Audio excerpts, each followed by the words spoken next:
मंत्र साधना के बारे में आप जानते नहीं हो। आपको एक छोटा सा दृष्टांत बताना चाहता हूँ। मेरा ही बोलूँगा तो घमंड बोलोगे, इसलिए मैं दूसरों का एक अच्छा उदाहरण आपको बताऊंगा कि यहाँ से आप कभी पंडित जी कर्नाटक में गए हो क्या? पंडित जी सीधे काशी से कृष्णगिरी आ रहे हैं ना, कृष्णगिरी से सीधा, बीच में कोई स्टॉपिंग नहीं लेते। लेकिन बड़े बड़े संतों से, बड़े बड़े ज्ञानियों से, बड़े बड़े महापुरुषों से ये धरती आप्लावित है और उनकी कृपा से आज भी कई करोड़ों लोगों का गुरु कृपा से जीवन का उद्धार हो रहा है। कभी जाओ तो होसपेट, कहाँ सुना है नाम? तो होसपेट के पास एक मंत्रालयम गांव है, सुना है आपने? मंत्रालयम कभी गए? कभी कोई मंत्रालयम गए हो? आप में कोई मंत्रालयम नहीं गए। दक्षिण में यहाँ जन्मे हुए एक महापुरुष बड़े भगवान नारायण के भक्त बने, जो ये माध्व संप्रदाय के, अभी जो विशिष्टाद्वैत संप्रदाय एक है, अद्वैत एक है, जो मार्त संप्रदाय कहते हैं, माध्व संप्रदाय वैष्णव संप्रदाय है। उस संप्रदाय के प्रणेता में राघवेंद्र स्वामी हुए। क्या स्वामी? नाम सुना कभी? इनका स्थान है मंत्रालय में। जीवित ही खड्डा खोदवा के उसमें अंदर बैठ के ऊपर पत्थर लगवा दिया जीते जी, और उसी को जीव समाधि कहते हैं। आजकल क्या है, कोई मर भी गया उसको भी पकड़ के बैठा देते हैं ऐसे मरे हुए को, और उसको भी बांध के किसी में फिट करके उसको जीव समाधि कहते हैं। जीव समाधि यानी शरीर में 16 कलाएं आत्मा के प्राण के ऊर्जा के साथ ही जुड़ा हो, उसी समय जीवित समाधि ले लें।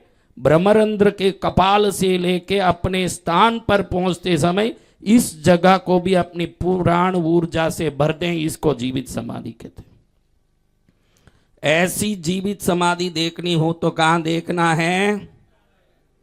कभी गए तो जरूर जाइए। मैं गया हुआ हूं, मैं तो गया हुआ, आप तो कोई नहीं गए। कभी जाओ, वहां जीवित समाधि है। बहुत बड़ी कृपा वहां लोगों को मिलती है। लाखों लोग जाते हैं।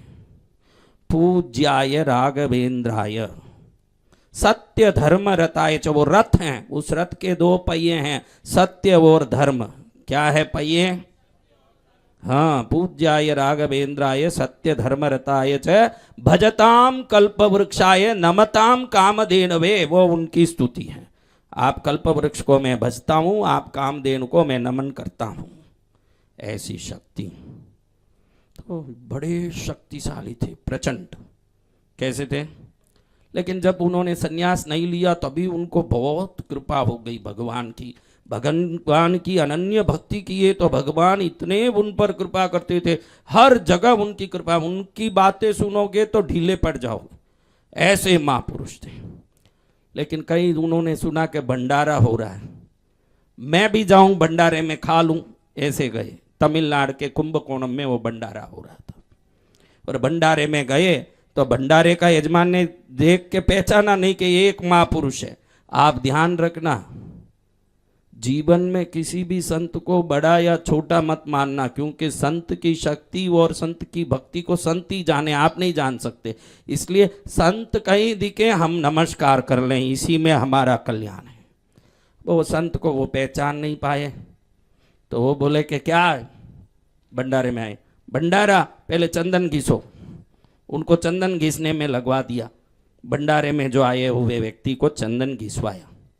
अब उन्होंने सोचा भाई चंदन घिसवा रहे, घिसे अपने क्या जाए, चंदन तो किसी को लगेगा, अच्छा ही है, परोपकार है। वो चंदन घिसने बैठ गए। जब चंदन घिसा, उस चंदन को जो भी लगा रहा है, उस जमाने में ऐसा होता था। अभी 15 साल पहले भी जब हम संसारी थे, दुकान धंधा करते, तब भी जो दिवाली में आते थे लोग, उनको चंदन गुलाब जल छांट के स्वागत करते थे, इत्तर कान में रुई में लगवाते थे, हम भी करते थे।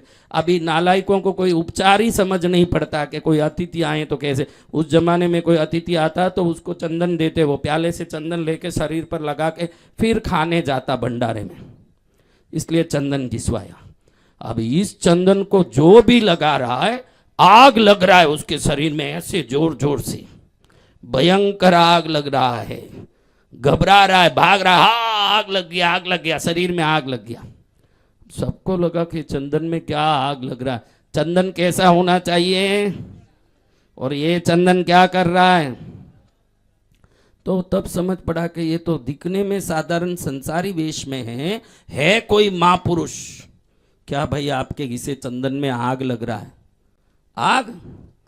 मैं अभी अग्नि मंत्र का पुरस्चरण कर रहा हूं, तो अग्नि मंत्र को रटते रटते चंदन घिसा तो वो अग्नि की शक्ति घुस गई उसमें। तो उन्होंने कहा जान दो, कोई बात नहीं, चिंता मत करो, अभी वरुण मंत्र, वरुण यानी जल, वरुण मंत्र का अभी प्रयोग करता हूं। उन्होंने एक वरुण मंत्र बोला, सबका शरीर ठंडा पानी जैसे हो गया। मंत्रों की शक्ति बताने के लिए उदाहरण बता रहा हूं। एक अग्नि मंत्र बोला, चंदन गरम गरम अग्नि जैसे जलने लगा, और एक वरुण मंत्र बोला,